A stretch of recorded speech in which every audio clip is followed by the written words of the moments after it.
The following program is a Nightingale Conant production for Simon & Schuster Audio.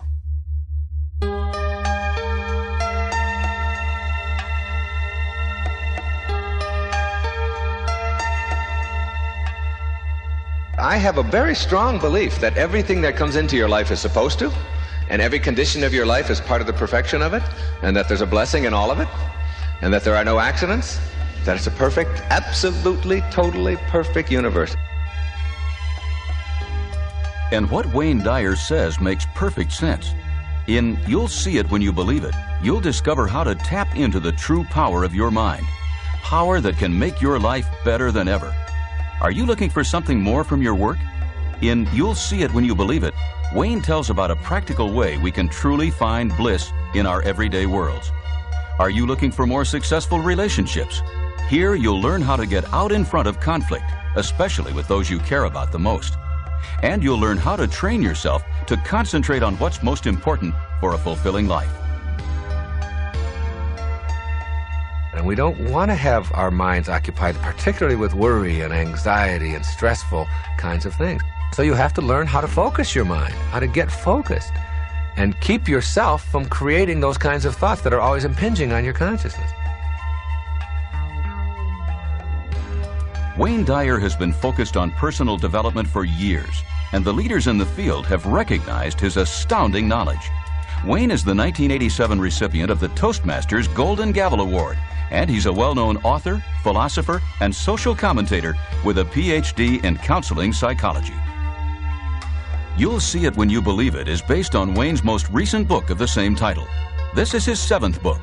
His first, Your Erroneous Zones, was a runaway bestseller, with more than 30 million copies in print worldwide.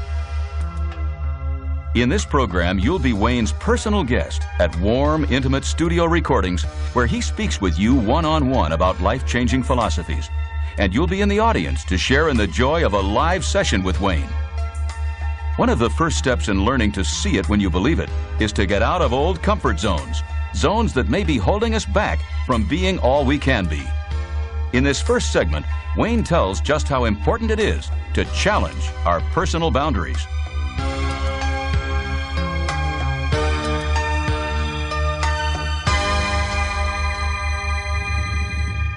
Many years ago, I was invited to speak at a convention, and the place was called Getting in Touch. It's now out of business.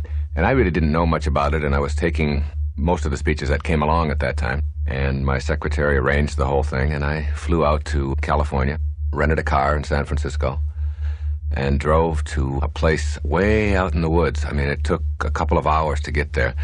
And it was called Getting in Touch, and I had these directions. It was like, you turn left at this pine tree, and you turn right when you see this big clump of bushes. And I kept going and going, thinking, what am I getting myself into? And it was a weekend deal.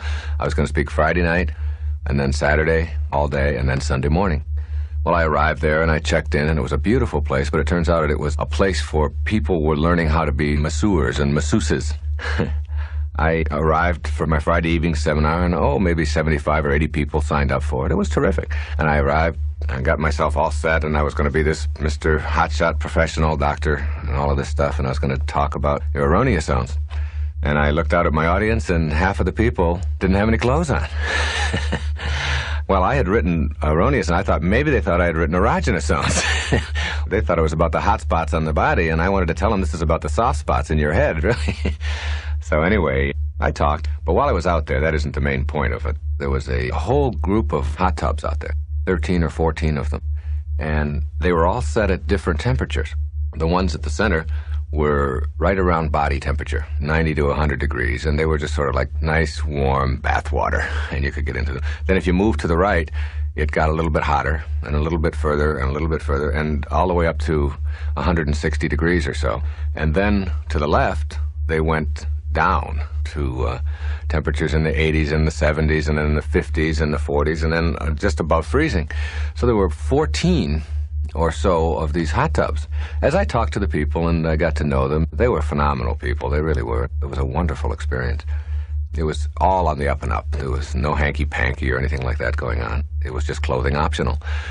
What I first did is I watched the people. When we were through with the seminars, they had the option of getting a massage or going into the hot tubs or going into the saunas, and it was a whole health-oriented nutritional place and all of that. So you could do a lot of things. So I watched the people all day on Saturday, and all of the people would stay around their comfort zones. And their comfort zones were 90 to 100 degrees, that hot tub, or the one that's just a little bit warmer, or the one just a little bit cooler. And they would use those three. Nobody was going into the extremes, into the hot tubs on the far right or the hot tubs way down at the cold end. Finally, Sunday morning, I asked the people, why were you doing that? And they said, well, that's comfortable. And I thought about that, and I thought, well, that's one of the things that we all do too often, is we stay only with what is comfortable.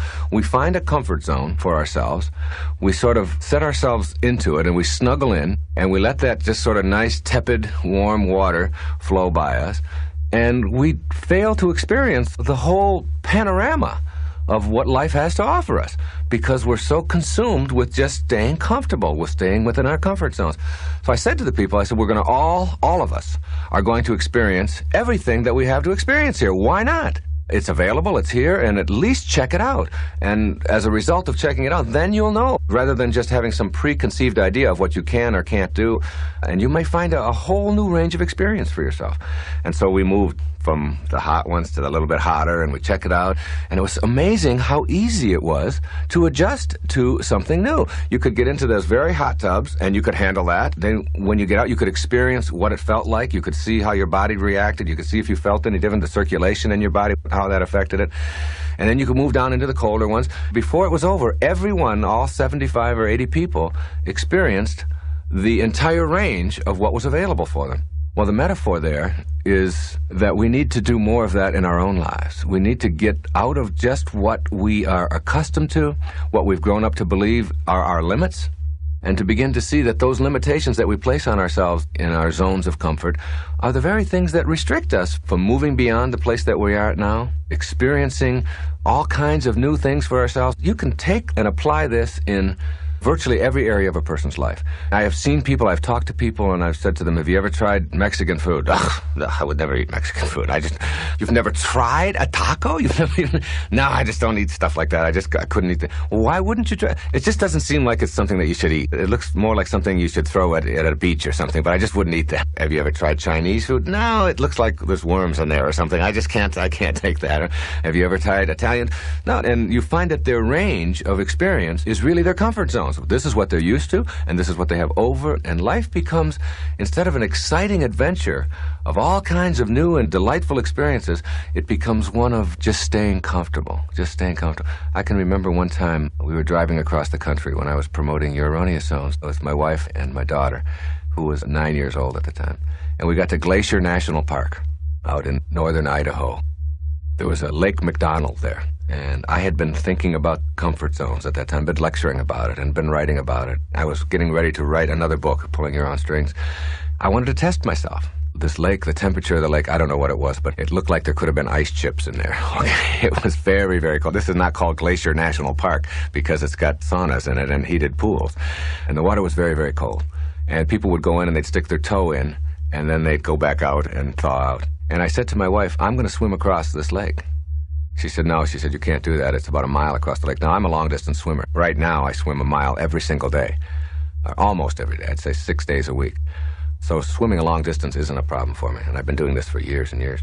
Swimming in that temperature was something I had never experienced before, but I had a belief that while I was doing it, I didn't have to experience cold. It didn't have to be cold for me. I mean, cold to the extent that it had to be uncomfortable. It didn't have to be uncomfortable. I could go into that water and make it something that I could handle and not suffer through. But I would have to do that with my mind. I couldn't do that just with my body, because my body was going to react to what I was accustomed to. And I kept saying to myself, you are not going to be cold. This is going to be a wonderful experience for you. You're going to swim across Lake McDonald in Glacier National Park, and it's going to be... And I dove right into the side of the water. It was in the summertime. And I started swimming, and I didn't ever, during the entire time, it took me maybe 40 minutes or so, ever experience any discomfort all the way across that lake. While everyone else was shivering, I noticed when they would go up to the edge of the lake that they would tense up and they would find themselves getting ready to be uncomfortable, getting ready to experience pain. And I used my mind, my thoughts, which is what the whole thing is about, learning how to think properly in your life. And people who don't go beyond their limits are people who don't use their mind in constructive ways. I was going into the lake with the idea that I could do this, that it was going to be great. It was a challenge, and that it was going to be exciting, and I knew that I could do it. And therefore, I didn't tense up, and my body didn't go into the rigid position that you go into when you expect things to be cold. And my body reacted the way my mind was training it to do it. And when I got out at the other side, I felt terrific. It was one of the most glorious experiences of my life to do that. Now, you don't have to go out and swim across Lake McDonald in order to actualize yourself as a human being. But what you can do is begin to look at how is my life governed by the trappings of what I have been trained to experience in my life all up until now. What are my comfort zones?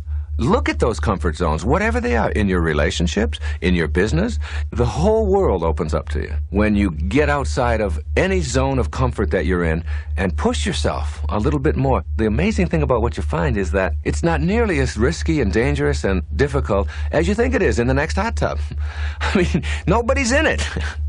You know, there's an old saying that I've used often, and that is that it's never crowded along the extra mile. The extra mile. It's like when you hear people talk about go the extra mile. You start doing that and you'll find there's nobody out there with you. That extra mile, you're all alone, you know? So that hot tub over there to the right or that one down there to the left, it isn't that you somehow have to get in there to prove that you can do it. It represents and symbolizes for you moving out of where you're comfortable, because as soon as you do that, then you're opening up new vistas, and more and more and more vistas open up to you. If you find yourself just staying the same way and defining yourself as, well, this is just the kind of person I am, I'm just sort of reserved, and this is how I behave, and this is how I conduct myself, and so on. Instead of that, what you do is you want to look beyond that. You want to say, all right, nothing human is alien to me. The entire range of human experience is available to me. Anything that any human being can do, has ever done, or ever will be able to do, I'm capable of doing.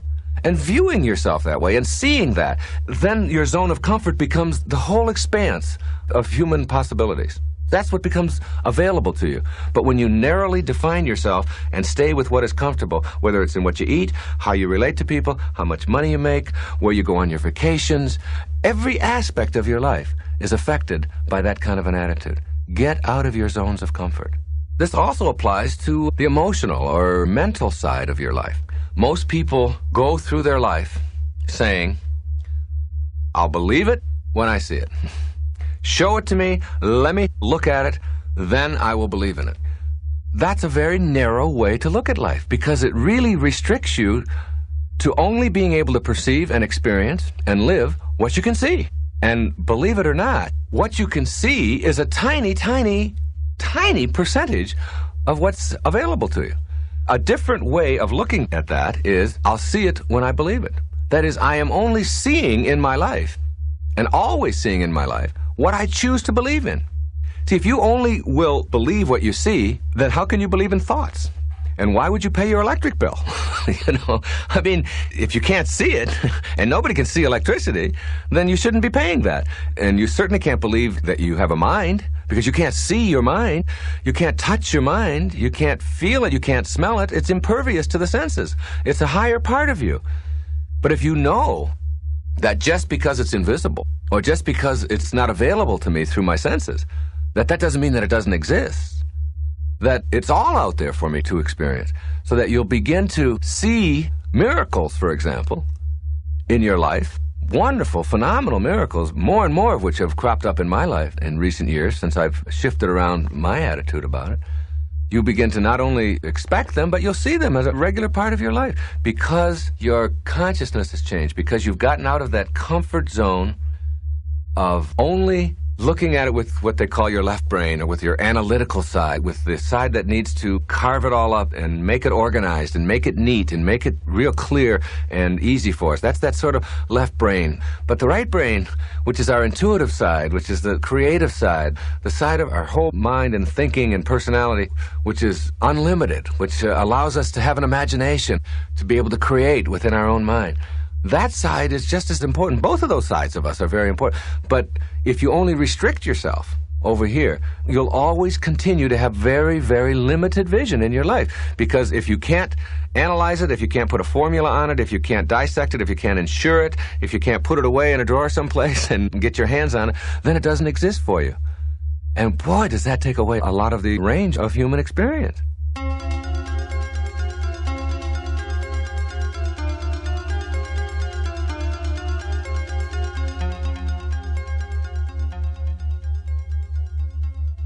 It's a great place that I'm speaking about. It's something very different than just being positive and just enjoying life and not being victimized by other people and thinking well of yourself and all of that. That's all fine and good, and those are almost elementary steps. It's much more of almost a spiritual message without the religion. It works like knowing that somehow you, who you are, this individual that has shown up here tonight, is someone who is much grander and much greater, much more divine, much more perfect, much more fantastic than just this form that you've showed up in. That who you are is something behind that form, something that you only live with yourself, that you can never share with anyone else. And that when you get it, it's like, I live down in Boca Raton, Florida, with my wife and 6 children. And we have a swimming pool. There's a gate we had built so that the children, we have 4 children under the age of 6, and a little boy who will be a year old Sunday. And then I have 5 girls to go with that little boy. And at this swimming pool where we built this gate that goes out, you go out through the gate and you swim and all that, and you come back into the house, the gate has got a spring on it and it slams shut, and then the children can't open the gate again, obviously, so they can't go back out there and put their lives in jeopardy. Well, that's a metaphor for what has happened to me in my life in the last several years, in the last 4 or 5 years. It's like going through a gate and there's no going back, and that gate is slammed shut behind me. And the things that used to be a part of my life, which are so much a part of so many people's lives and interfering with the quality of their lives, just aren't there for me anymore. I was in Redondo Beach, California, just the other day, and I was going to speak out there at a church in the evening to a large group. I had to rent a car, and I was driving through the town and looking for the Palos Verdes Hotel where I was assigned to stay, but I didn't know how to get there. And I had an idea where it was, but I wasn't sure. And you've all been in that position, a tourist in a beach town looking for your place. You know, I had my turn signal on, and I had it on for a block or so, and then realized that it's 2 more blocks up. I took it off and waited. And there was somebody behind me who was having a myocardial infarction over my behavior. I mean, he was just crazy, insane, angry. I could hear it. I am blasting on his horn and so on. And then I looked up into the mirror and I could see him pounding on the dashboard of his car in anger. It's like, how dare you? And I wanted to stop the car, you know, and get out and say, everything's going to be fine. This is all going to work out just right. Just, you know, I'm going to be turning in another few blocks and you can go on. Your life's going to be fine. And I ask you, the people here tonight in this room, what do you think caused that? What do you think created that kind of reaction in this person, where a stranger in a rented car that even says rented car on the back of it could go to that level of hatred and anger over a simple behavior of another human being, and a very normal behavior at that? What do you think caused that? You think it was me that caused that in him? You think it was my car, my behavior, my driving? It's none of that, see?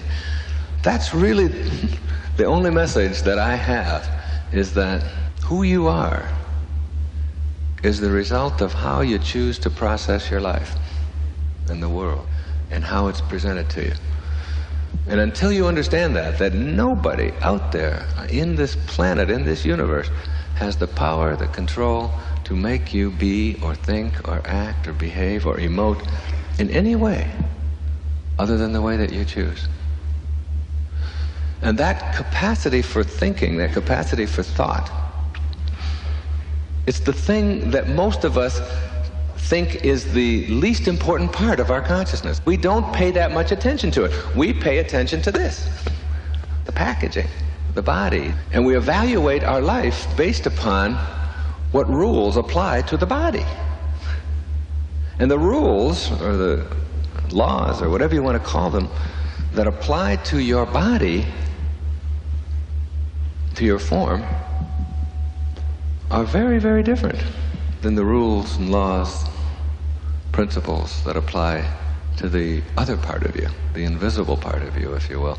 And tonight's talk is really about that part of you, which is where you live. There's a man named Bucky Fuller. I don't know how many of you have heard of Buckminster Fuller. Brilliant man. He died a couple of years ago in his 90s, who worked with me on the Hunger Project and our efforts to end world hunger around the globe. He was a mathematician and a philosopher. He's the inventor of the geodesic dome. Brilliant man. He almost committed suicide when he was 30 years old. He went right down to the act of actually buying a gun. At the worst part of his life, made a decision that he could do something with this. He could turn it around and benefit from it. And he made major, major contributions. One of the things he said to me once, he said, Wayne, never forget that who you are, the human being that you are, that 99% of who you are is invisible, untouchable, unsmellable, impervious to the senses.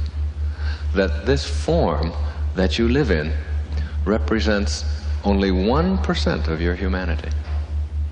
And 99% of your humanity is something other than form, whatever it is. And hopefully when we leave here tonight, you'll have not only a grasp of that, but perhaps some methods and ways of really living that, of really understanding that. The concept of form is a key word and a key notion, and I want you to think about it a lot. F-O-R-M, form, and all the rules that apply to it. And as I'll come back to it many, many times tonight, until you can go beyond the boundaries of form, you can never awaken. You can never really live the life that you're capable of living and create the miracles that you're capable of creating until you absolutely, truly get a hold of that humanity behind your form. Whatever that may be, whatever it is, however you define it.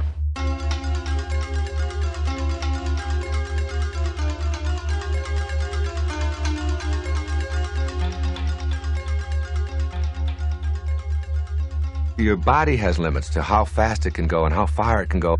They're expansive and grand. They're much greater than you ever thought they were. There are boundaries in form, but in thought, in that invisible world that I'm talking about, there are no boundaries except what you choose to think. You can think anything, and anything that you can think is here already in the dimension of thought. It's already here. And once you begin to see that world and begin to see that that's really who you are, you're not just this form that you occupy, but you're something much grander, much more divine, much more phenomenal than that, your ability to think. Then you start saying, well, and I'm in a relationship with another person, and that person does that too. I'm going to stop relating to the people in my life, just my form to their form. I'm going to start getting behind their form, to that divine intelligence that's there. What are they thinking? And how can I have a no-limit relationship with everybody in my life? Instead of relating to the place where there are limits, their bodies, their forms, their performance level, I'm going to relate to what's in back of that. What kind of attitudes do they have? How do they think? I'm going to look at that side of them. That's what Mother Teresa talks about in the streets of Calcutta. She sees God in every one of those starving children and the lepers. She sees the divineness that's there. She doesn't just relate to the form. She relates to who is that human being in back of that form. What is that divineness there?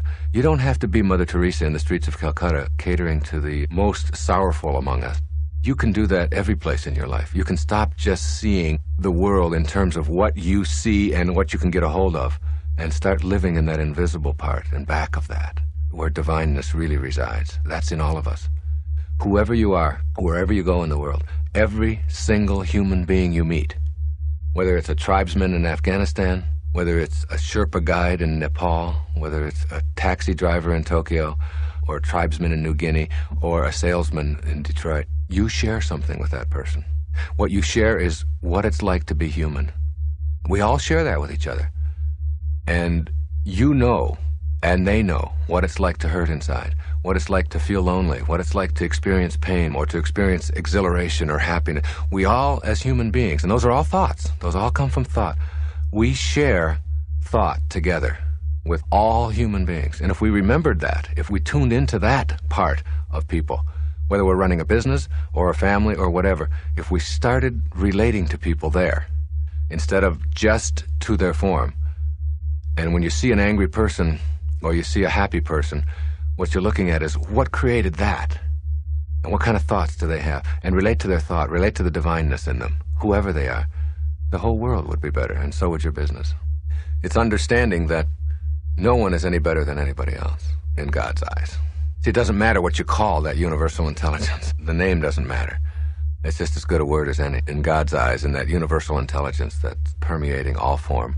All of the rest of it is just trappings. It doesn't really matter. When it gets right down to it, we all share humanity with each other. We're all part of the being called human being, each one of us.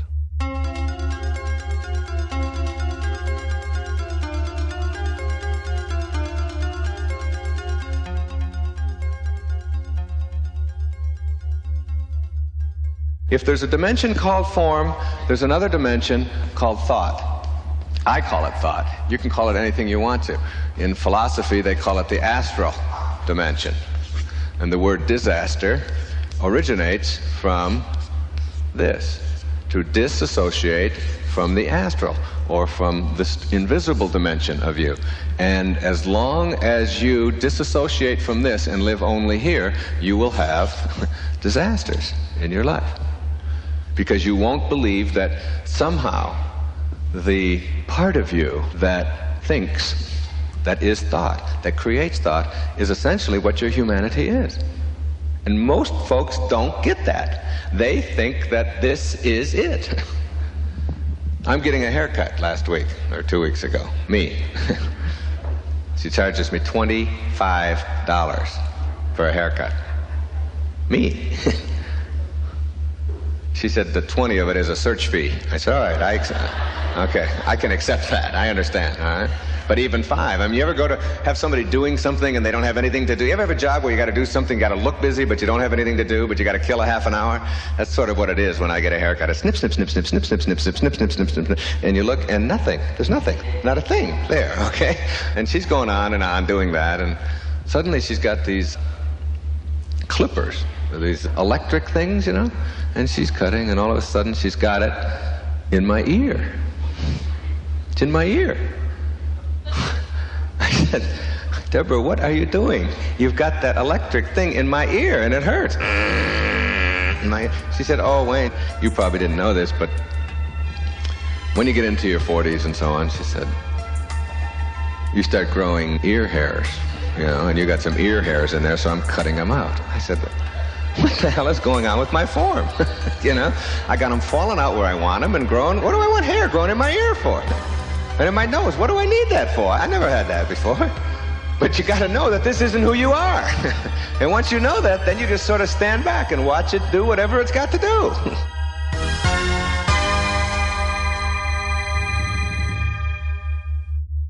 I see people who are suffering, and I see people who are struggling, and I see people who are unhappy, and I see people who are mad, and I see people who are full of stress and tension. And I want to say to them, there's no stress in the world. The world is absolutely just the way it's supposed to be. It's perfect, just as it is. And it's like getting that and understanding that. And your first temptation in that is to say, yes, but the people starving in Ethiopia, is that part of the perfection of it? Yes. Yes. And so is your desire to end it part of that perfection. It's like you don't argue with it. Everything that is. Everything that's ever happened to you already has. You can understand that worry, for example, is nothing more than thought. And what is there to worry about? Worry, which is a consuming thing that creates what we call stress, which is just stressful thinking. What is it? Here's a good parable for it. Everything that you worry about, give it this thought. There ain't no use worrying about the things that you don't have control over. Right? Because if you don't have control over them, there's no sense in worrying about them. That makes sense, doesn't it? So I don't worry about the things I don't have control over. Now, There ain't no sense worrying about the things you have control over. Because if you have control over them, there ain't no sense in worrying about it. Now we've covered everything that it's possible to worry about. It's all thought. It's all thought. If you don't have control over it, worry is absurd. So you're going to worry about getting old. I mean, do you have control over that in form? Do you have control over what is happening there? If you don't have control over that, then my belief is that it doesn't matter. It just doesn't make any difference. Because who I am is a consciousness that transcends all of that. What I want you to think about is, what in the world would you ever want to occupy your mind with worry about? Or anything that doesn't serve you living the life that you want to live. And understanding that you're never going to ever let anybody, any place, who doesn't have love or harmony to offer you, enter this dimension where you do all of your living. Maybe this dimension, but never this dimension. You see, if someone sends you hate and you react with hate, then you're acting at the lowest level it's possible to act at. If someone sends you hate and you react indifferently, you're sort of average.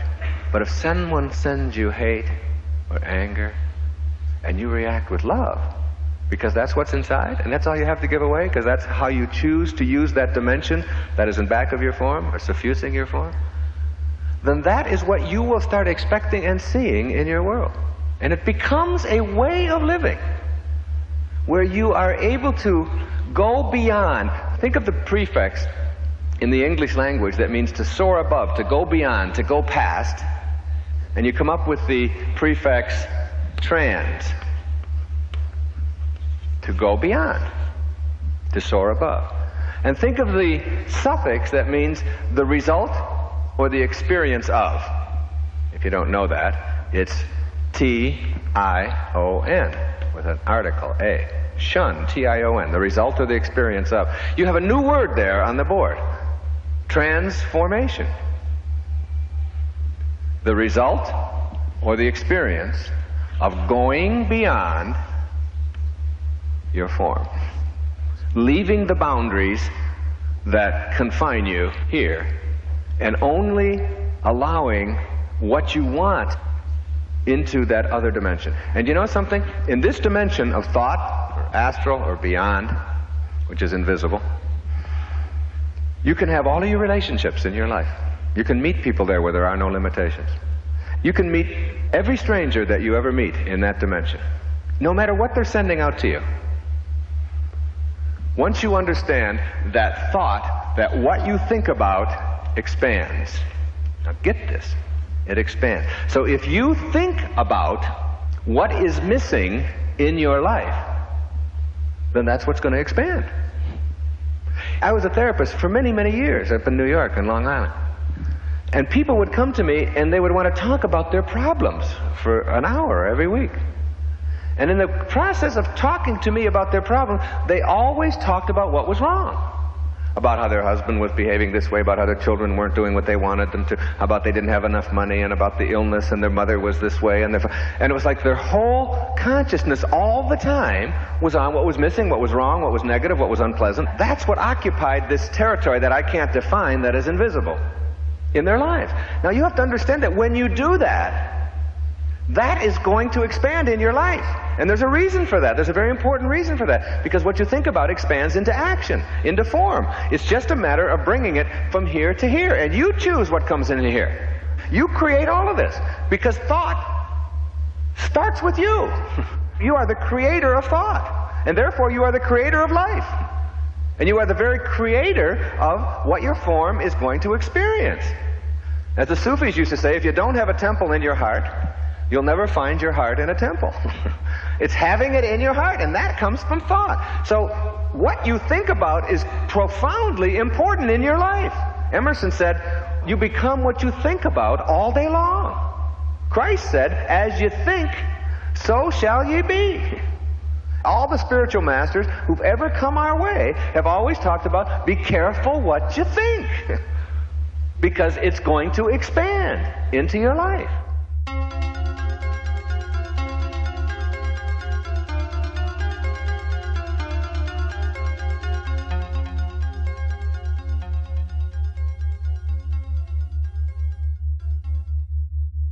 I'm just beginning to understand that what we think about is much more powerful than I'd ever given consideration to before in my life. And I'm beginning to get evidence for it. I'm beginning to see it as I look back on things.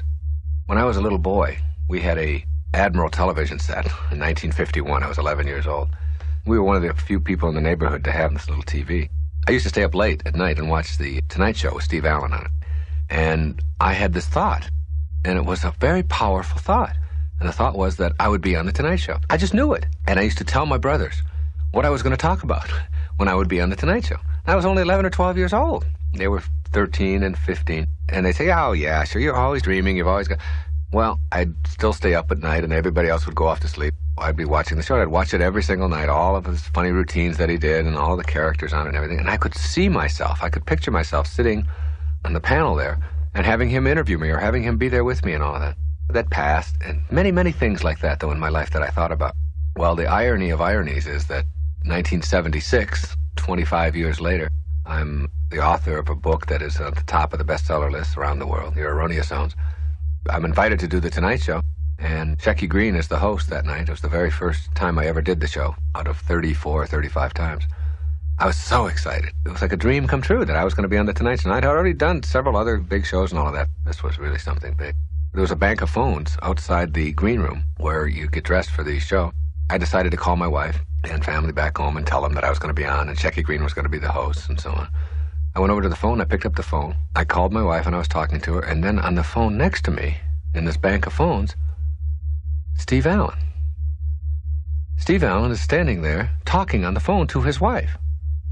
And I take the phone receiver out of my hand and telling my wife, I said, you're not going to believe this, but Steve Allen is standing here right next to me. And I take the phone and reach it over so that she can hear his voice, and he's talking to his wife, and he's looking at me like, who is this crazy guy? Well, it turns out that the very first guest on the show that night was Steve Allen. After all those years, and there I was sitting there talking to him. A lot of people label a situation like that as circumstances, or just coincidence, or just blind random luck or whatever. I've come to know that there's no such thing in the universe. That what you think about expands, and that if you have a thought in your mind, and you stay with that thought, and you know it to be true, it's just a matter of bringing it into form. And if you're willing to do that, if you're willing to bring it into form, it's going to happen for you. Nothing can stop it. Nothing can stop it. And I don't think there's anything random about it. I just don't even believe in randomness at all. I think that everything in the universe is absolutely perfect, at the tiniest subatomic level and at the largest level.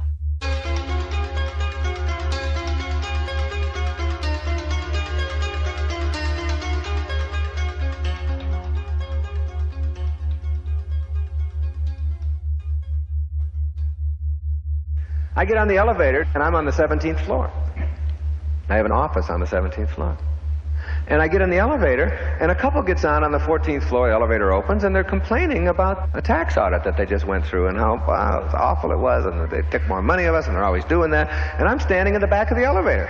I do this all the time. It's like I stand there, and then I really stand back here. Who I really am, stand back here, so I watch myself. It's like when you talk to yourself. That's two people, isn't it? You talking to yourself. And then it's like, then you watch these other men. I'm standing there watching. They're looking at my form, and I'm back there looking at the whole scene. I do this all the time. It's great. So I'm on the elevator, and this is just a couple weeks ago, and the elevator stops again on the 9th floor. And another couple gets on, and I'm standing in the back watching the whole scene. It's a wonderful place to get to, where you just sort of observe life, and you're not in conflict with it, and you sort of surrender to it. You know it's all going to work, and everything's going to be positive, and so on. It was August, and they're complaining about how hot it is in August. And it's just, God, it's been ghastly. This whole time, another day, we got to go out in this heat. And I'm standing listening to this, and there's the audit over here, and there's the heat over here. Then we get to the 4th floor, and another couple gets on.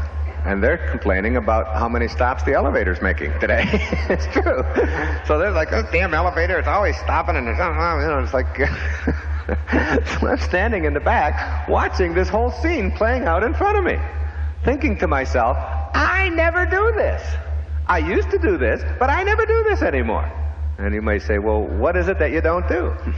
What I don't do is ever find it possible for myself to think about things that I don't like, or that are missing, or that are miserable, or that I find distasteful, because I somehow have got in my consciousness an understanding that when you do that, that's what expands in your life.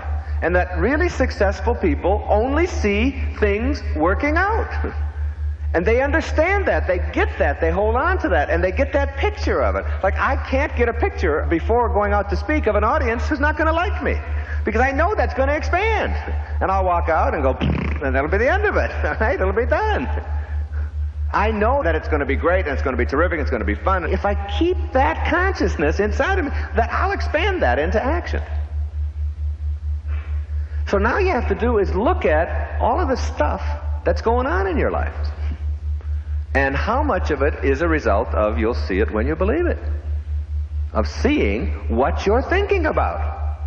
Now, when my kids go to sleep at night, I never tell them if they got a little sniffle, this is going to be worse tomorrow, you're going to have to take off school. I wouldn't want to program them with anything like that. I always tell them how strong they are, how terrific they are. This thing's going to be gone in the morning, and you'll be off to school, and it's going to be great.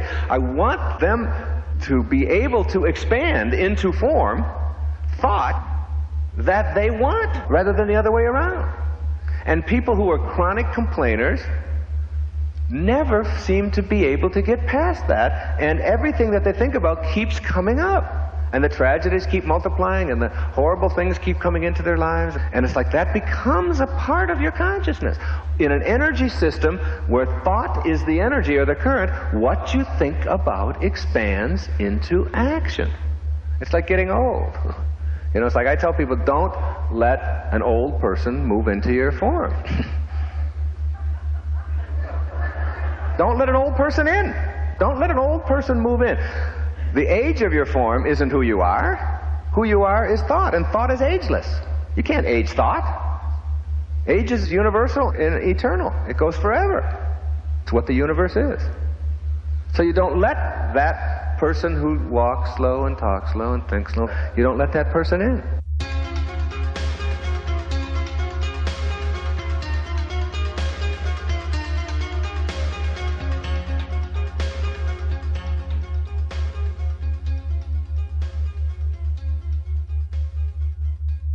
In reading the literature of the East, particularly, in preparation for my book, You'll See It When You Believe It, I would find that over and over, I would see references to this thing called the observer. The observer. And one particular group of people would have written about it, and then it would show up in Buddhism, and it would show up in Hinduism, and it would show up in practice of Zen and in Kundalini. And it just kept showing up, this observer, the observer. And I wasn't quite sure what it was, what it meant. And then I began to realize that it's something I've done all my life, only they were just putting it into words. It's really a technique that I find myself using over and over again. The best way to think of it is, like Shakespeare said, the whole world is a stage, and we are all but actors on that stage. When you start to look at it that way, you begin to see yourself as having a lot of roles to play. And they really are roles. And we're all out there playing these roles. Now, it doesn't mean that I'm not authentic at all. I'm not talking about authenticity. Each one of these things are very real, but they are still roles that we're playing. So what you have to do is sort of remind yourself that you're doing that, and not take all of this whole stage so seriously and make it so dramatic and so significant and important. It's like lightening you up a little bit. And the observer is like whoever this guardian angel or this invisible person is. You can sort of catch yourself whenever you find yourself getting out of control or getting mad at the fact that there's a delay at the airport or that the traffic isn't going the way you want it to. That invisible guardian angel, that eye that can be in back of you, can put the skids on that right away. That person can say, I'm watching you. I'm watching your form. You know, Lily Tomlin had a great line. She said, how come when you talk to God, it's called praying? But when God talks to you, it's called schizophrenia, you know. But that God talking to you can be that invisible part of you. Then you start connecting to that. And then I find myself, wherever I am in my life, whatever I'm doing, in back of myself, on my shoulder or whatever, and reminding me, how should you react to this? Send love here. On an airplane not too long ago, there was a little lady about 4'10", and she had gotten on the plane first, and she got about halfway down the aisle, and she couldn't get her stuff. She had a handbag, and so she couldn't reach the upper bin. She was standing on the seat and all this, and I was right behind her. All of the people in back of me were all grumbling about this lady and how rude she was being and how terrible and how can you behave this way? And if you're going to take so long, then you should have got on last. It's like their observer was telling them to act nasty, or they weren't paying attention to that. And I was saying, what can I do here? Where there was a time when I would have thought, get out of the way, lady. Come on, I got to get to my seat. And you're holding up everybody and all. I didn't do that. I stopped. I said, here, I'm 6'1". I can do this for you. And I put that up and I did this. And I said, here, have a nice day. And I had a book with me and I signed it and I gave it to her. And she was happy. And that was the observer. In order to make this technique work for you, and all of us have that capacity to do it, as I've just illustrated, what you have to do is first become aware of what you're doing to yourself. That if you're into that hurry up, type A, got to get there fast, everything has got to get done yesterday kind of mentality, then there's still something that is making you do that. It may be very instantaneous, or what some people would call subconscious, which I don't like to call it that, because if it's below your consciousness, then you're not aware of it anyway, so, why call it that? And that's just a cop-out. It's an instantaneous reaction through a lot of training to how you have to live your life. So what you do is you catch yourself. In the moments like I just described on the airplane, or in any moment when you find yourself reacting in a way that you know isn't good for you, it isn't working for you, it isn't healthy. As soon as you see that, you don't need a doctor to tell you that worrying a lot about a lot of things is going to create an ulcer for you. It's going to make you feel tight inside. Your body reacts to thoughts. And the thought of, I've got to get there fast, and I've got to get around this traffic, and it shouldn't be this way, and I've got to get that done, gives you cramps. You notice that your heart, your pulse rate is going much faster, or you're twitching, or you're sweating. Those are all signals to you. Don't do that. I mean, you don't have to go to a physician and go to therapy to find that out. Stop doing that. Look in the mirror if you're all flushed and bloated and sick, or gulping down antacids, whatever it is, in order for you to get through your days. You know that isn't working for you, that your life isn't. So get an observer and get that observer to catch you and say, wait a minute, I'm your buddy. That's who I am. I'm with you. I'm going to get in harmony with that part of me. And I'm going to allow that observer to do more of the directing and watch out for the roles that I'm playing. And whatever role I'm playing that isn't working and providing me with the joy and the success and the happiness that I really believe I'm entitled to, I'm going to have that observer catch me at that and stop me from behaving in that way. It really is a tool to help you to be more realistic, more tuned in life. For me, it is a reminder that there's much grander things than what I've just become accustomed to. I'll give you an example on the tennis court. My doubles partner made a bad shot, and he screamed something out, called himself a name. He said, you jerk, you dummy. He was talking to himself. And I stopped and I said, Lenny, I really don't appreciate it when somebody calls my partner a jerk and a dummy. I said, who was that?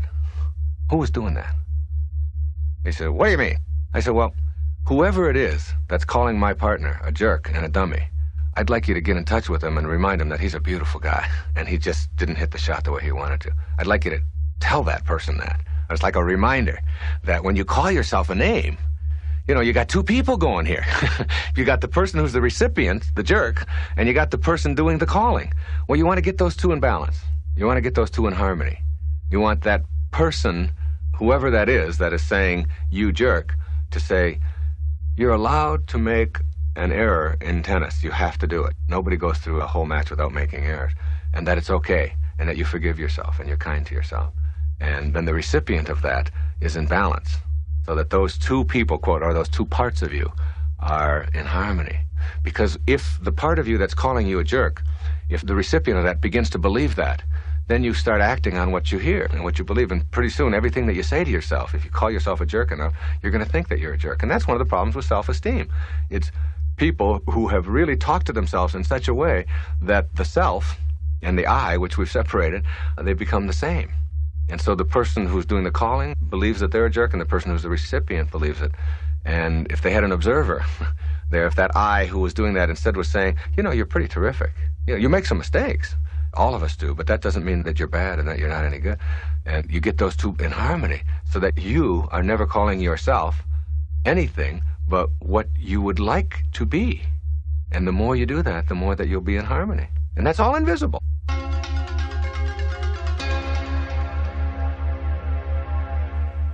I tell people, supposing you went to sleep and you had a dream, and in your dream you had, all these different characters, and you had all of this money, and you had everything that you wanted in your dream.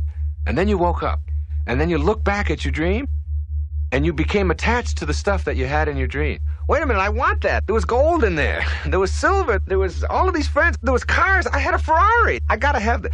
Somebody would cart you off and put you in a rubber room and say, that was a dream. You can't be attached to that. That's just a thought that you have. That's the way you got to view life. Instead of it being an 8-hour dream, it's an 80-year dream or a 90-year dream. And at the end of the dream, you don't want to be looking back at all of the stuff that you wish you could still have, because you can't have it. You don't get any of that. So you try to detach yourself now, while you're here, while you're alive, from the need to have that stuff. Instead, you just let it sort of all flow. As absurd as it would be for you to be attached to the stuff that you had in your dream, it's that absurd for you to be attached to the stuff that you're having in this dream. You have to die while you're alive. Now, that's a very hard concept for people to get. You have to experience your own death while you're alive. Let me tell you a story. It's a wonderful story. It's an old, ancient story. I'll paraphrase it. There was a hunter who lived in India, and he would go to Africa every 2 years, and he would bring back animals and prizes and things like that. Well, one year he took off and he went to the jungle, and he discovered this large enclave inside the jungle, and it was filled with beautiful parrots, beautiful birds, multicolored, and they all talked. And he couldn't get over it. And he put a net out over one of the trees, and he captured one of the parrots, and he put the parrot in a cage. And he brought the parrot back to be with him in India as his pet. And he fed the parrot sunflower seeds, and he fed him rice, and he took wonderful care of him. He was very good. Kept him in the cage. 2 years went by, and he talked to the parrot every day. And he said to the parrot, I'm now going back to Africa. Is there anything you would like me to say to your friends back there in the jungle when I'm back there? The parrot said, yes.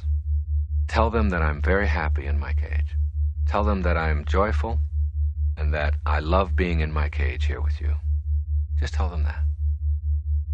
The hunter went back to Africa. He went back to the place in the jungle where he had been 2 years before, and he told the story. He said, your friend that I took back has a message for you. And the message is that he is happy in his cage, that he is joyful with me, and that he has no regrets. At the instant of hearing that, a bird on one of the branches keeled over and dropped dead. Dropped dead, stiff. The hunter assumed that he was just filled with sorrow at hearing of what had happened to his friend. So he went back to India, and he told his parrot what had happened. He said, I went back and I did just as you said. And I told them all out there, and at the moment that I told it, apparently one of the parrots was so upset that he'd missed you so much that he just dropped dead. And at the instant that that happened, the parrot in the cage keeled over, dead. His legs went straight up in the air, and he went stiff. The hunter was beside himself. He couldn't figure out how could this happen. And he took the dead parrot out of the cage, opened it up, and threw it out on the woodpile. The instant that the parrot landed on the woodpile, he flew up to the branch. And the hunter said, you tricked me. What is this? I thought you were dead. And the parrot said, my friend back in the jungle was sending me a message. He told me, by his actions, that in order for you to escape from your cage, you must die while you're alive. Okay, now that's an old story. That's an ancient story that's been told over the years. What does it mean? I mean, don't you see that this is a cage? The whole planet is a cage. If you can just stand back far enough and see that we're still restricted by the limitations placed on us as human beings. We're stuck here, or maybe in our homes, or in wherever we are. We're all in cages. And even though we have more room to manipulate, we may even have a whole planet, we're still sort of in cages. Now, how do you escape from the cage that you're in? You have to die. while you're alive. You have to literally experience your own death. All of us have to. All of us are going to die. So why not experience it in advance? And see yourself out of your body, gone, but able to look back at what's going on now. Just like the dream, where you have the dream and you have everything you want, but you're able to look back at it. As you do that, you begin to see the folly, the absurdity of hanging on to anything, of being attached to anything, of needing anything, of telling yourself that I can't be happy if, from the perspective of having died, but being able to look back on it just like the dream. As soon as you can do that, as soon as you can experience yourself formless, dimensionless, form and all of the attendant things that you hang on to become irrelevant. They're not necessary any longer. You have a whole new way of living, a new way of being.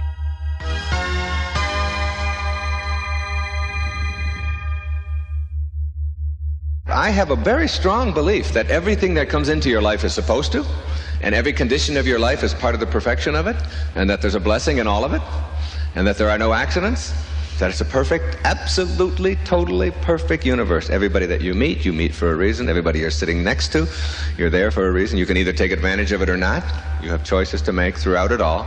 At the same moment, there's an opportunity in it, and I never look back with anything but gratitude for all that was handed to me, because I learned firsthand as a very young boy how to be self-reliant, how to take responsibility for myself, how not to blame other people for it, and to find something positive in it, and always did.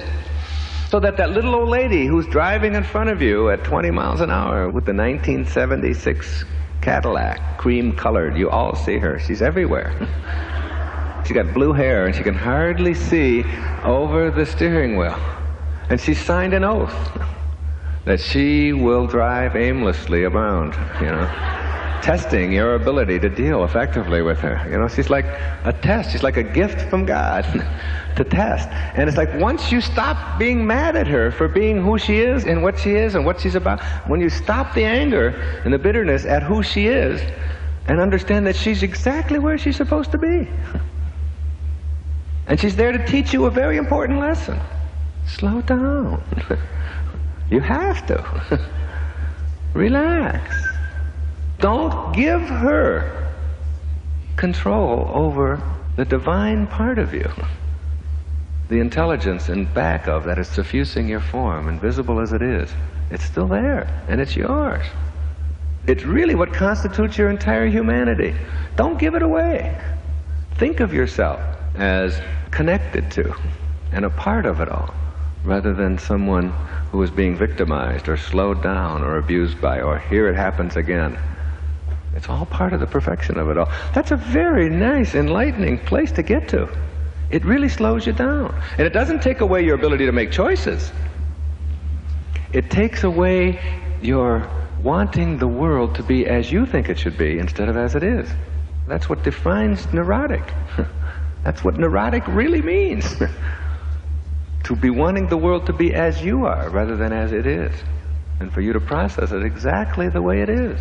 And if you see everybody as a teacher, then you ask yourself, what do I have to learn here? And it's like in that second that you're just about to be angry and go around and maybe even have a head-on collision or whatever, or maybe nothing, but still in a hurry, maybe at that moment that person is there.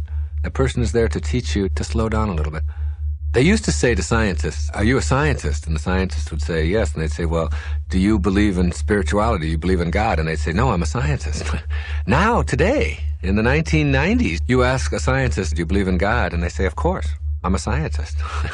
Science is beginning to prove what metaphysics has been saying for centuries. That when you study life at the tiniest subatomic level, the tiniest level, that all of the particles seem to be on purpose and they're all interconnected in some mysterious way, and they're all sort of controlled by some force outside, some mystical thing, and they're all on purpose, and there's nothing random about any of it. That's all the new literature is coming out. There's nothing random, nothing happenstance in the universe.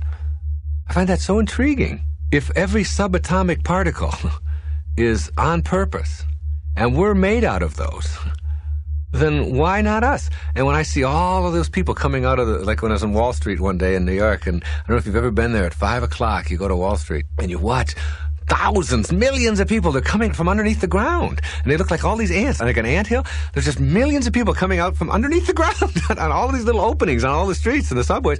And they're all going someplace, or they're all going down into the ground, at 5 o'clock. And I look at them now, and I think they're all on purpose. They're all like those subatomic particles. They appear random to us because we're so limited in our vision. We tend to view everything from the limited perspective of our form. When you know that they're all on purpose, it stops you. You see that little old lady driving slow, you say, well, she's doing just exactly what she's supposed to be doing. She's right where she belongs. And you stop judging it and analyzing it.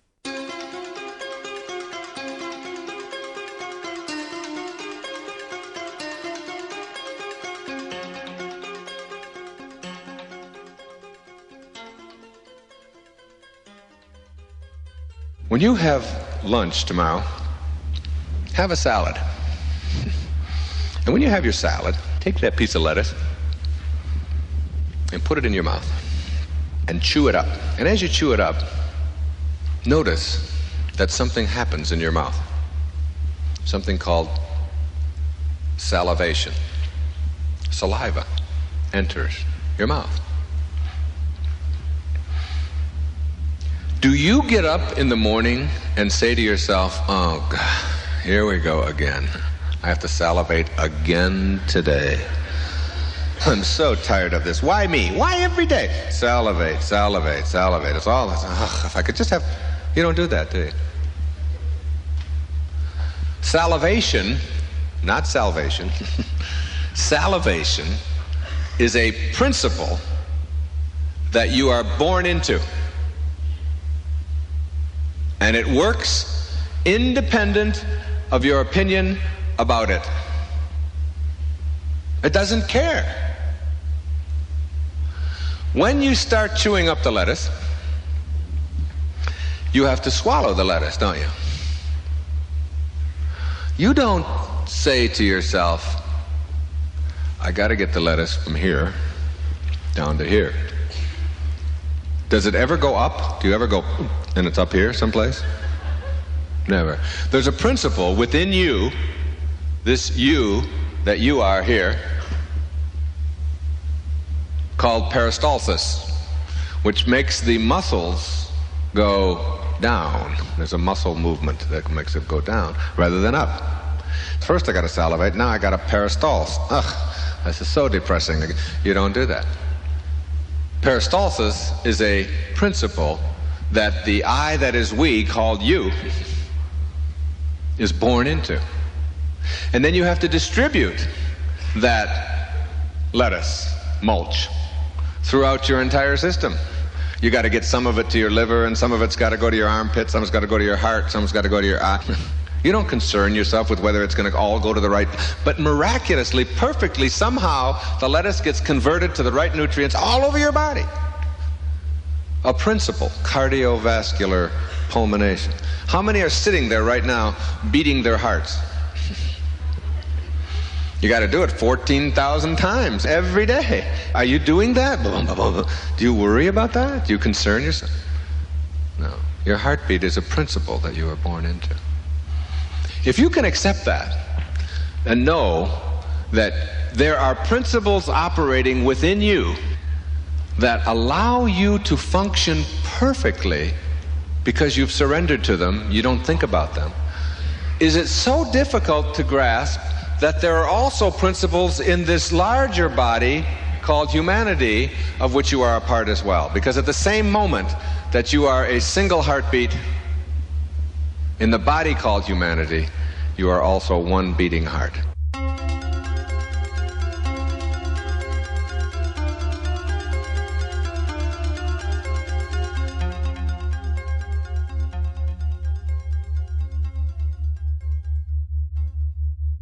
The earliest stage of enlightenment is called enlightenment through hindsight. You know, like when you're in a relationship and you're breaking up, is there anybody here who hasn't broken up once and struggled and cried and been in pain and, oh, I can't stop thinking about it. I don't know what I'm going to do. And it's this endless pain, and your mind is on suffering, suffering, suffering. And what expands? Suffering, suffering. It just keeps expanding and expanding. You can't get your mind off of that person and where I'd like it to be. And finally, 3, 4, 5, 6 years go by, and you finally passed it in one way or another, and then you look back on it and you see why you had to go through it. So the lowest stage of enlightenment is that stage where you look back on your life and you say, now I know why I had to be an alcoholic for those years. And now I know why I had to be in that relationship with my ex-wife. And now I know why I had to go through the bankruptcy. Or now I know why I had to create that cancer. Or that heart attack. Or whatever it was that taught me how to transcend that self-defeating behavior that I used to think I couldn't do anything about. You see? The second stage of enlightenment is when things like this are happening to you, you know there's a blessing in it. There's an opportunity in it while it's happening. You're smoking, and you know that there's something in this for me. You're going through a relationship difficulty, or you're having an accident, or you've gone through a series of illnesses, whatever it may be that seems to be a struggle for you in your life. While it's happening, you're looking constantly for what's in it for me? What can I get out of this? There's no mistakes out there. It's all being created for some reason. So that's the second stage. And that minimizes the suffering. Because you're looking for what's in it for you. How can I get something out of that? So that the person cutting you off, the way your children talk, whatever, you're not instantly threatened by that. You're constantly aware that these people are behaving that when there's something in this for me to learn. And I think I'll get it now. I think I'll get it now, instead of waiting 6 years, suffering through it, and then seeing it. But there's a higher stage. It's the highest stage. In Zen, they call it, before enlightenment, chop wood, carry water. After enlightenment, chop wood, carry water. It's the same. The only difference is that you're doing it from a totally new perspective of thought. And this dimension, the highest stage, what enlightenment really is, it's when you're back home again. Instead of pulling away from yourself, you're towards yourself. And this is what it is. You are able to get out in front of it. Play it out in the dimension of thought. And decide for yourself whether it's even necessary to bring it into form. It's like you're out in front of yourself.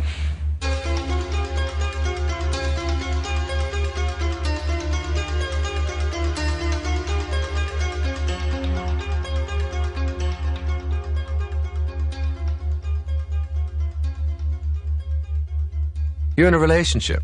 My wife will say something to me. And I know that if I respond in a certain way, if I say this, then she's going to say that.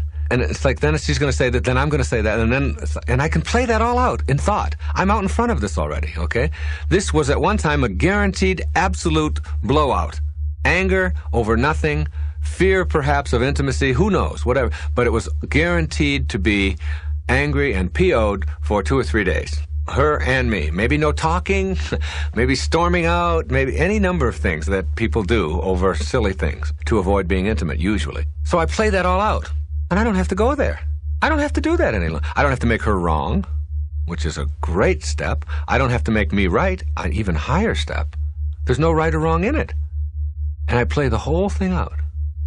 And as I play the whole thing out, I decide I don't have to bring this into form. I got out in front of it. It's gone. It's all been played out in my mind. You use your mind to not bring into form, into your life, into action, that which you know is going to take you down a place that's backward. I amusingly tell people that this is a wonderful stage to get to because you can still, once you're both there, you can still get your point across. I was in the shower and I was thinking about this. I was in the shower. It's one of those showers that has a handle that you turn a certain way. Now, my wife is about a foot shorter than I am, so she turns the handle a certain way, and the water will go on her the way she likes it, and then she leaves the shower. Then I go in the shower, and I turn the shower on, and my kneecaps are getting a shower, okay? So now I have to reach up, and I have to adjust the whole thing, so it's like a little game. I'm thinking to myself, I'm playing it all out in form. I'm thinking, now, if I say something to her about this, then she's going to say, what right do you have to say? And then I'm going to say back to her, and then she's going to... And this could end up being a stupid fight, an angry evening or whatever, over the position of a shower head. So I don't do that. I play it all out in form, I move the shower, and I have my shower. Then I go tell my wife. But I don't tell her about how she put the shower. I tell her, you know, I am so advanced. I am so enlightened. This is so great. Getting on this path is so great. And the fact that you're on it too. Like, we don't even have to ever fight anymore about these dumb things. She said, what are you talking about? I said, well, you know, I thought that you leaving the shower head in the position that you normally leave it really sort of interferes with, and then I thought, well, if I tell you that, then you're going to have to come back and say what you did, and then I'm going to have to go back and tell you, and then we're going to have this stupid fight, and then we're not going to be happy, and I'm holding her all this time, and I'm even kissing her while I'm telling her that, you know. I said, but isn't it great that I don't have to go there anymore, and I can play it all out in thought, and it's all done? And she said, didn't you just tell me about where the shower head was? I said, yeah, isn't that great that you don't have to react the way you did? Now you put the shower head where it belongs. And it's like a joke, you know? So it's like you can talk about your enlightenment and get your point across without even having to have it be an unpleasant exchange. You go from being the actor in your life who is being directed by the events, the circumstances, and the other people in your life to being the director at the second stage. And in the third stage, you become the producer of your life. So you are now the actor, the director, and the producer of your entire life. And you're doing it all with your mind, all with your thought. So if it's a job move that you would have agonized over, you can see how it's going to go. If you're living in Atlanta and you got to go to Houston, you can see yourself in Houston. And you can see yourself selling your home and driving to Houston and starting this new job or starting out this new enterprise. You can play this all out. You can do the whole thing, and you can actually literally see how it's going to work, because what you think about expands. And then you can decide. You can decide not based upon, oh, my boss is going to do this to me and the world is going to do this, and if these things don't work out. You can do it based upon your projecting in your mind exactly the way you want it to be. And if the picture doesn't come out the way you want it to be, then you're out in front of it already, and you don't move. Or you do, because you see it as an exciting, wonderful adventure and a time to do something new. You can do this with anything that is coming at you, which you perceive to be coming at you, but which is really, in effect, what you're creating through all of the choices that you're making. You can start using your mind in exciting ways. Before I give a speech, I play the whole thing out in advance in my mind. I don't play the speech out. I play what the reaction's going to be and what impact I'm going to make. I do it when I record these tapes. I go through it in my mind, not what I'm going to say, what examples I'm going to use and all of that. I let that come spontaneously. I've surrendered. I know that that's going to work out. If I play it out in my mind and it says, I don't want to go to Chicago and I don't want to have to sit in a recording studio and I don't want to have to talk about, then I don't have to do that either. You know, it's like you're producing it all. You're creating your whole life. And you can even do that in situations where most people are bothered in business, not just in their families. You begin to see how if you react in a certain way towards your superior or towards somebody that works for you or your coworker or whatever, you begin to know that if I act this way or say this or do this, that's going to set them off, or that they're going to, you know, and I don't have to go there anymore. I don't have to be a participant in their dream of being set off. So I don't go there anymore. And instead of behaving this A, B, C, and D, I've already done that in my mind, and I've seen the result. I don't want my form to have to follow that anymore. I'm in front of it. It's like you're producing your life through your mind. I think we show up here with a mission. We have tasks, we have lessons, we have things that we have to do while we're here. And for some of us, that's a very short time. And for some, it's a very long time. And some people will have 30 years experience. And some people will have 1 year experience 30 times. Two different approaches. Endlessly keep repeating the same thing over again, and others are growing. It's not the same for anybody. I just talked to somebody just the other day who's got 29 years working at a plant in Indiana. His real love is he has an apple orchard. He has 290 trees. He knew so much about apples and about all the different kinds of apples and all the controversy about pesticides and why they have to be used and which ones are safe and which ones aren't and how much water that you have to give them and why you just let nature do it in a certain way and where you plant them and when you harvest them. And he had this whole thing he had discovered about how to keep apples for 6 months by putting them in your refrigerator and keeping them cool, but you've got to keep moisture in there. He said the moisture goes out, and he was so excited about his apples. And yet he spends 99% of his life doing something that he doesn't like doing. I said, your bliss is your apples, isn't it? And your apple orchard. Oh, I love it when I'm out there with that. I just feel like I'm with God at that time. I said, is there any way to make this so you don't have to do this other stuff, so that you don't have to spend your life in this sort of inauthentic way where you're always thinking about how much you dislike what you're doing? Well, I've never thought about really making a living at it and all of that. I said, somebody's got to buy apples, and there's applesauce that's got to be made, and there's apple pies that have got to be made, and it's like if you get your bliss, if you know what it is, then it's just a matter of taking some of the risks that go with it. And why not? Why restrict yourself in any way? What I was suggesting to him was, like, give yourself a chance at that. There's two things that I think about what you're doing. You've got to love what you do, and you got to do what you love. Everybody can do this. And I don't really think it matters too much what you're doing. But if you don't like it, you have options. The first option that you have is that you can leave it and take the risk that goes with following your bliss. And I know what your question is already. How do I know what my bliss is? And I'll come to that. So, what you do know is what it isn't. We always know what it isn't. For sure. That's no problem.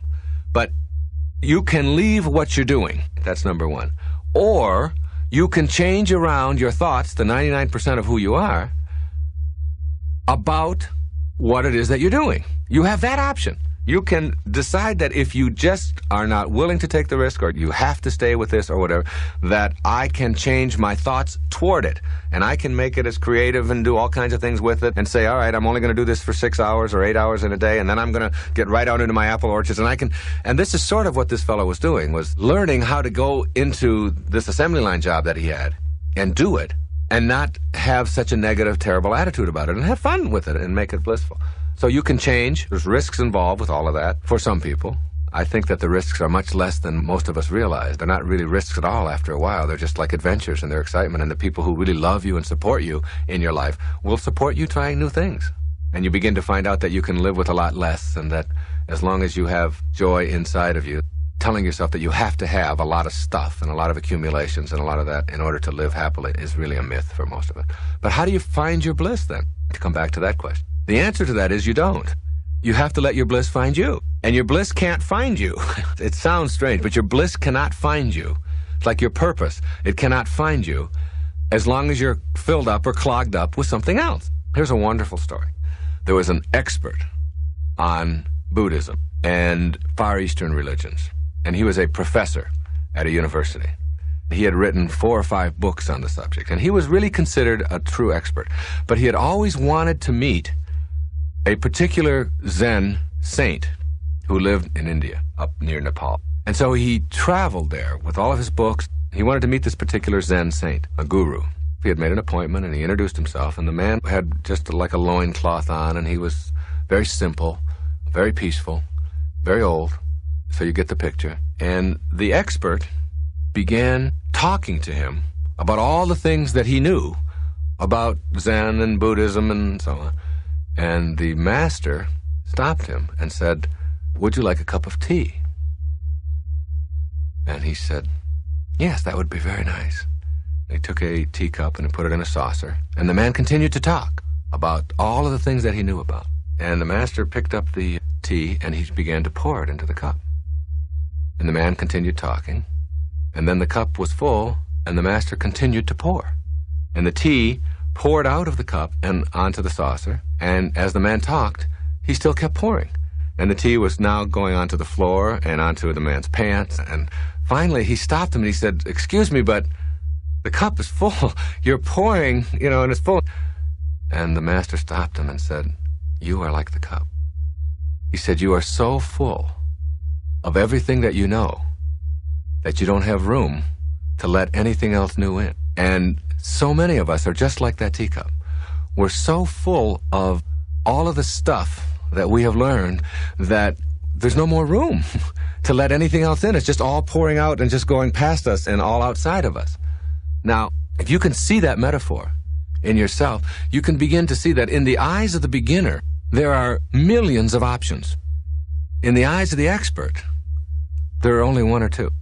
So the suggestion to finding your bliss is to always be a beginner on the path. Never become an expert. If you're going to go out and learn tennis and you've never played it before, and someone hands you a racket and they say, now, try a drop shot this way. You are open. You are willing. I'll do that. Now hit a forehand this way. Now, well, try it this way if you move over here. And now try. The beginner has 1,000 options available to them and will try everything. But if you talk to an expert about how to hit a backhand, they only know one way. Now, that's true not just in tennis. That's true in your business. That's true in your relationships. That's true in everything in your life. Stay a beginner along the path.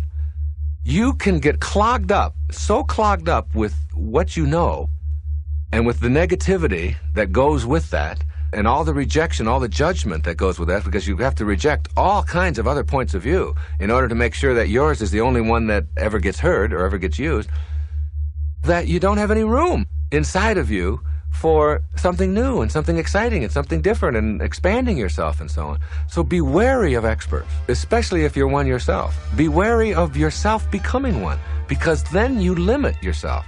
And by limiting yourself, your bliss, your purpose, which is there, can't find you. It's like an artery that's clogged up with cholesterol. Nothing can flow through it because it's too clogged. You got to unclog yourself. And the way you unclog yourself is by opening yourself up and advancing confidently and doing things that make sense to you, that make you feel good, that are of service to others, that are useful to other people, whatever it is that you're doing.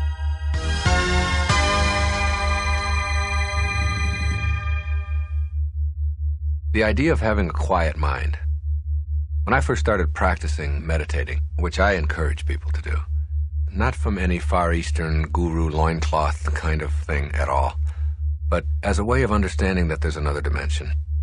If I were to take you, the listener, and to put you in chains, and to put you in a dungeon, and to deny you light and human contact for the rest of your life, you would probably say to yourself, this is the end. I mean, this is the end. I can't handle this.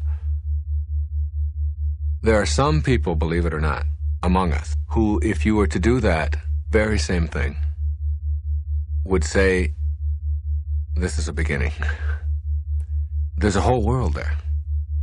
If any of us were forced to learn how to go into that world, we would discover many, many, many things about ourselves. And I'm talking about the world of the mind. It's not an accident that all of the great spiritual masters have encouraged a kind of meditation of one kind or another, and that most advanced people, most awakened people, practice it on a regular basis. It's not an accident. You begin to discover how slimy your mind is. The thoughts that you have all the time, and how much disasterizing we do with our minds, and how much stuff that we occupy our minds with that is so unnecessary and so silly, so foolish, so destructive, that quieting our mind and meditating really go hand in hand. Now, meditating doesn't require a lot of training. It doesn't require somebody teaching you exactly how to do it or whatever, because that defeats the purpose of meditating. When you meditate, you really want to go in there and quiet your mind. And what you want to be able to do in your life is to have an open, but not a rampage going on inside of your mind, not 1,000 thoughts barraging it. And these thoughts that you have, these are yours. These are your creation. I used to tell people as a therapist, if you don't believe that you're in control of your thoughts, then I want you to tell me who is. Then I want you to find all those people who are in control of your thoughts and send them all to me. Then I will treat them, and you will get better, which is absurd. Obviously, you're not going to get better by treating somebody else. You are the creator of thought, which means that in some metaphysical way, you're the creator of your life. Thought originates with each one of us. But most of us have trained ourselves to believe that whatever we think just sort of happens, and thoughts just sort of, I call it the pop-in theory, you know? They just sort of pop in, and I can't help it. Boop, there's a thought, and it's just there. And I can't help it, it just happened. That isn't true when you train your mind.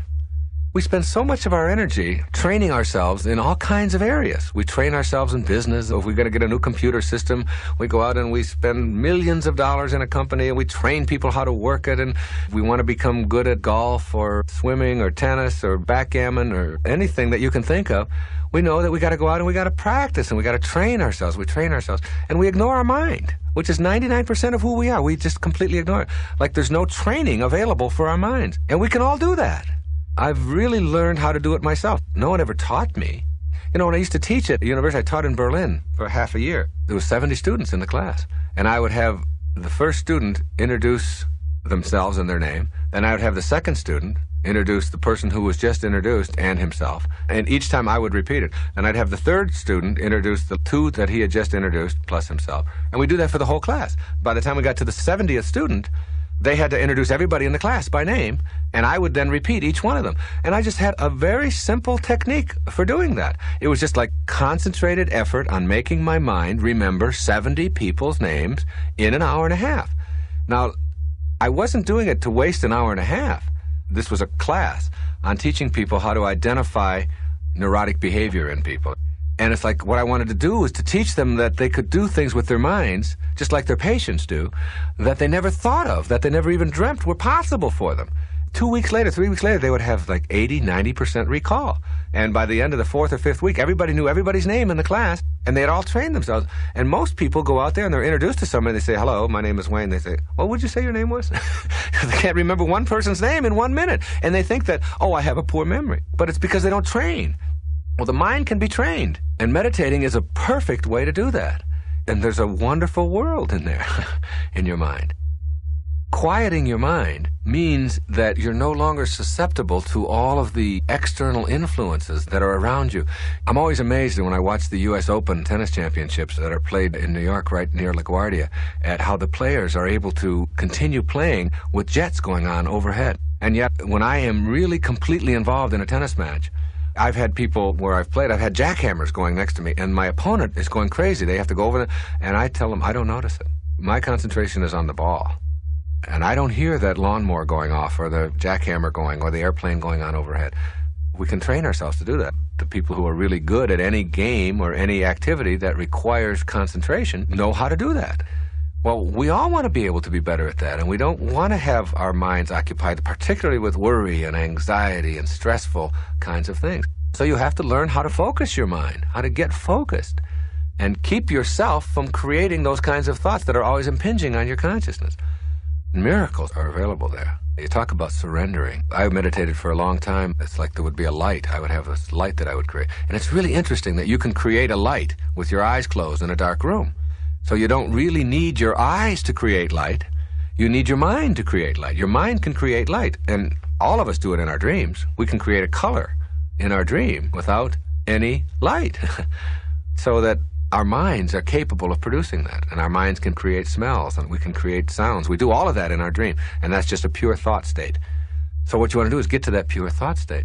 I use a technique that I just invented myself. It just worked for me. I close my eyes. I only have to do this for 10 or 15 minutes, and it's the equivalent of getting 8 hours of sleep, literally. And it's the most exhilarating, energy-producing, feeling like I can conquer anything, knowing that I can't be defeated attitude that just comes from peacefully quieting my mind. And if I'm giving a speech and I give a break, oftentimes I will just go back into a room and re-energize myself. And it's literally like getting a full night's sleep, only I'm more energized, because oftentimes you're groggy after sleeping for so long. And it's really just closing my eyes and creating like a pastel field. And my mind can create any color that I want, which is just so astounding. You think you need your eyes to create it, and you don't at all. And I create that field. In my mind, I put a barrier around that field, and I won't let anything into it. And any thought that tries to penetrate that barrier sort of bounces back. And it takes about 2 or 3 minutes to get yourself like totally relaxed. Now, I don't really believe that anybody can just not think at all. I think that's part of the trap. It's part of the human condition that thinking always goes on. Even thinking about not thinking is still thinking. But you don't have extraneous thoughts. You get like single-minded. And this is wonderful, wonderful training for anyone. So it's like as you do that and you just won't let a thought in, and you won't let a thought in, and you won't let a thought in, you become very, very, very relaxed. And then you can create whatever you want. I create a light. It's like a white light, a spotlight way off in the distance in my mind. And I approach it.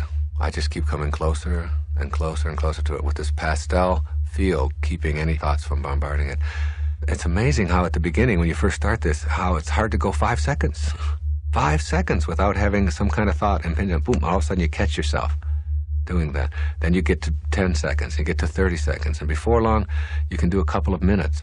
And as I move and move towards the light, for many years, I was afraid of the light. I would get close to it, and I knew that if I went into it, that something was going to happen that I didn't know. And so I'd always sort of approach it, and then I'd come back. And then I allowed myself just to go through it. I just surrendered to it. I said, I can handle it. I created miracles in that space for myself. And in the world that I came back to when I left the meditation as well. I do that on a regular basis. The result, the peacefulness, the harmony, the serenity, the energy that you begin to get when you just take a few minutes a day, 10 or 15 minutes a day, put yourself into a sensory deprivation kind of atmosphere, a tub of water, under a tree, in a meadow, and just go into your mind and begin to see the world. And you begin to see, as I said, how slimy your mind is, how much stuff you are constantly using that you don't need to, how many bad and negative and worrying and hurtful thoughts that keep impinging on it, keep trying to break that field. You let them bounce off, you let them bounce off, you let them bounce off. And before long, it's like you're only letting harmony in. This is what I believe any one of us can do. Any one of us can only let harmony in. We don't have to let anybody into our consciousness, because all they are is just thoughts anyway, unless they come there with harmony. Now that's like a commitment that you could make. That if you come with disharmony, discordance, anger, stress, tension, you only get to my form. You only get to the package. But unless you come with love, harmony, serenity, peace, whatever, you don't get to who I really am. You don't get there. Because I'm beyond the need to have conflict and confrontation occupying my soul. I just don't need that any longer. I'm gone through the gate. I'm past that. I've gone through the light.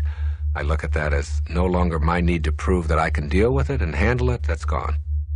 I was on an airplane, and we were flying from Miami to San Francisco, and the plane taxied out, and it got to the runway, and there was a light that came on in the cockpit, and the pilot announced that we wouldn't be able to take off. We're going to have to go back to the gate because the stabilizer that takes care of the wing flaps or something wasn't registering as working properly, and we'd have to go back. There's going to be a 2-hour delay. Now, my immediate attitude when something like that happens is, you're not supposed to get to San Francisco in 5 hours, okay? That when my ancestors wanted to get to San Francisco from Miami, if they left in September, and if they got there in March, April, they considered that on time. And it was a good trip if half the people were still alive, all right? It was very successful. If they could get there, if it took them 9 months or a year to get there in wagons and so on, then if it's going to take me 2 more hours or whatever, and if the stabilizer isn't working on that aircraft in anything that stabilizes anything, I want to go back to the gate, okay? I'm not interested in being angry about anything. That's a part of surrendering. It's just understanding. I was in first class. The stewardess was standing there, and she said, oh, no. Oh, no. She knew who I was. I had been talking to her. She said, this is what I dread. I said, what's the matter? She said, there's 176 people on this plane. Every one of them is going to say something nasty to me when they get off the plane. They're going to blame me. They're going to blame the airline, and they're going to... I said, but you don't have to let that in. She said, what are you talking about? I said, well, you've got 2 packages, 2 suits that are protecting you from anybody coming to you with that disharmony. She said, what do you mean? I said, well, you got your uniform. I said, that's one package, and that's over the other package, which is your body, and then both of those are protecting or covering who you really are, which is how you choose to process all of this and how you choose to think and who you really are. I said, each person that comes up by you and says something negative or nasty, you can just let that only be a message to your uniform, to your package. That's not me, and you can remind yourself, they're not talking to me.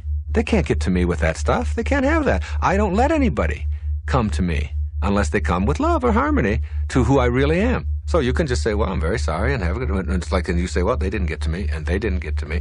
They're not reaching me with that. And sure enough, she stood there and she watched as 176 people got off, and I'd say 150 of them said something nasty to her on the way out. And each time she just sort of smiled and said, yes, well, it'll be 2 hours. And she gave them instructions on where to go. And when it was all done, she sat down next to me. She said, that was fantastic. It's the first time that we've ever had a circumstance like this where I didn't let it bother me. I said, you don't have to let that stuff into your life.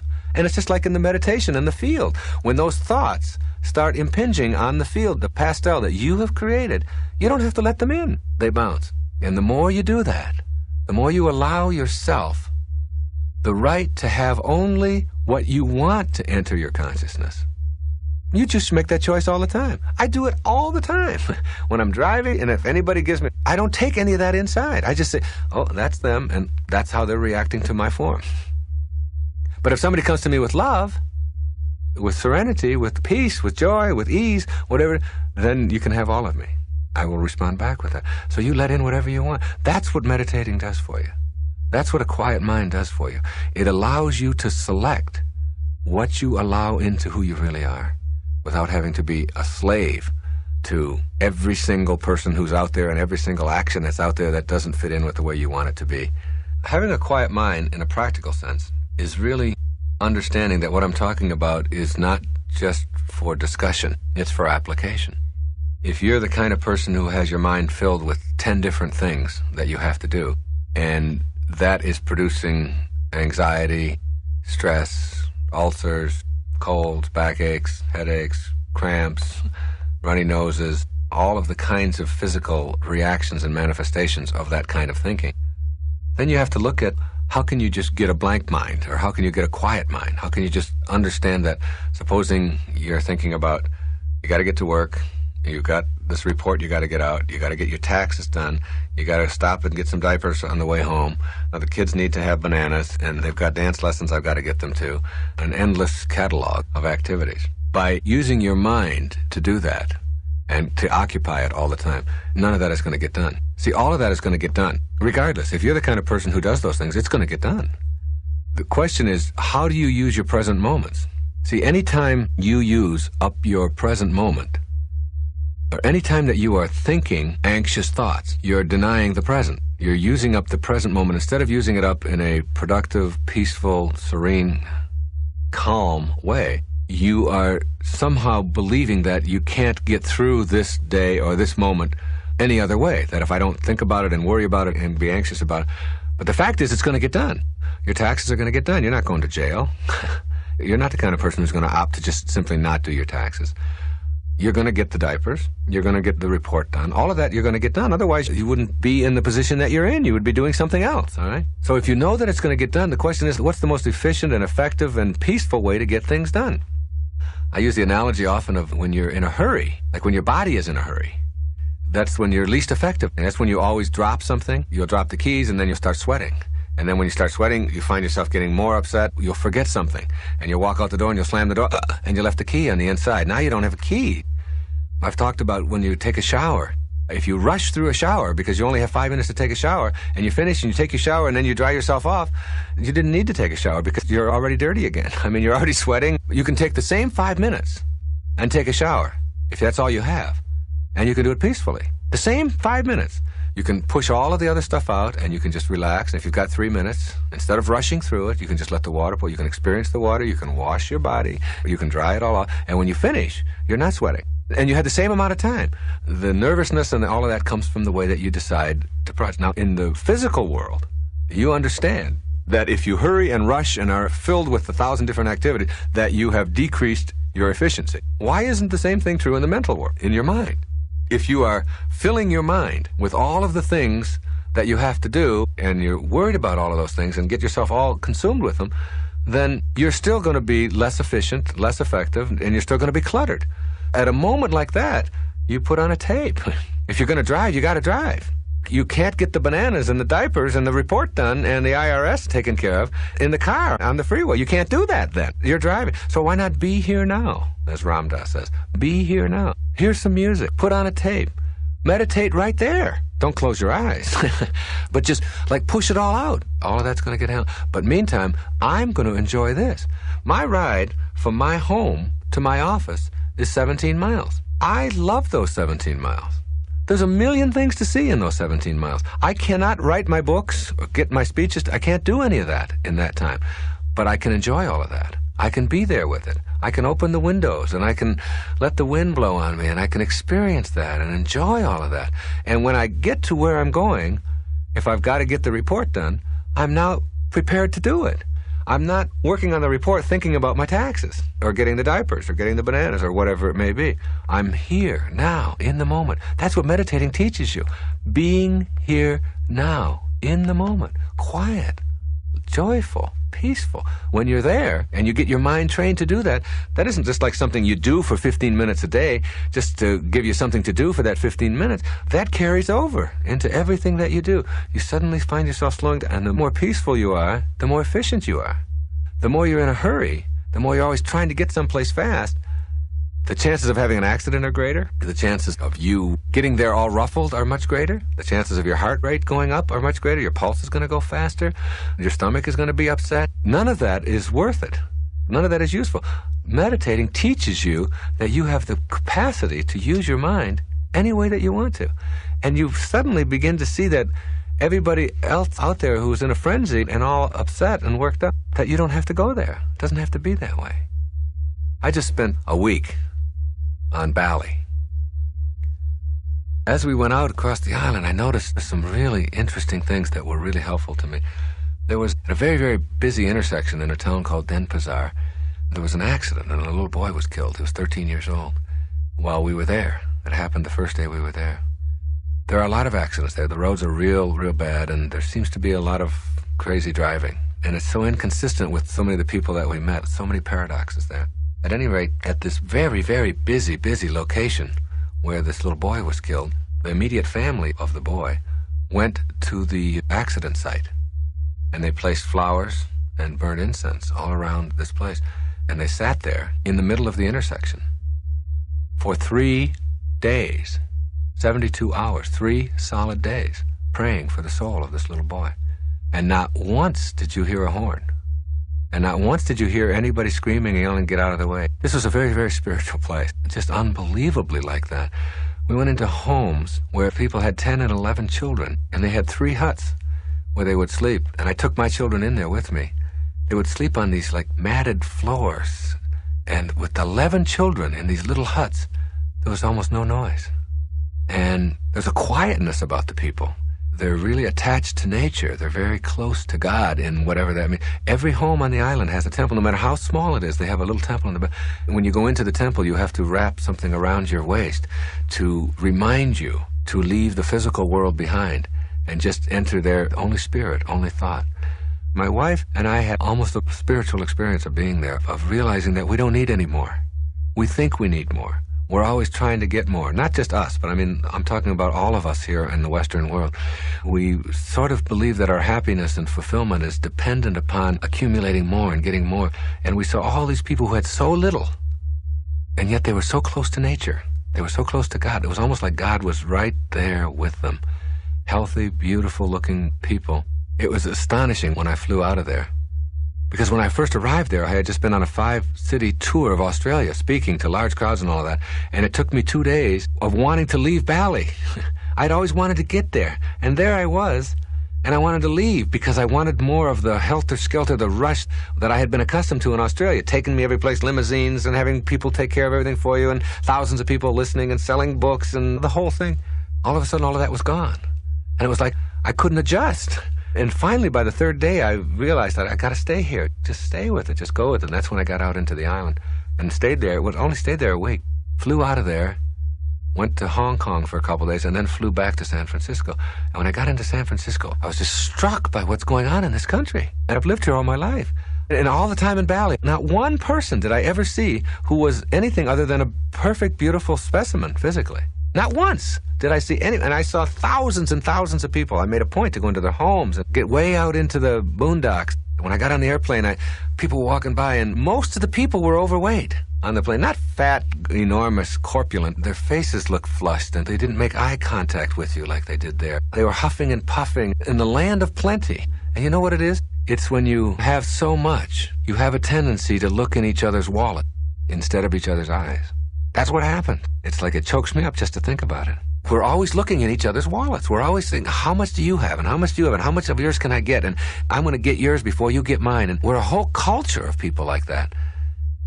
And when you have so many, you can't look in people's eyes. You can't look there and see, the joy and the love and the humanity. And that's all there is. That's all we have. We've gotten past all of that. We would call that country uncivilized. We would call that country barren. And these are like naked savages, perhaps. And yet we could use a lot of that. We really could. We've got to stop looking at each other's pocketbooks and get back to looking in each other's eyes.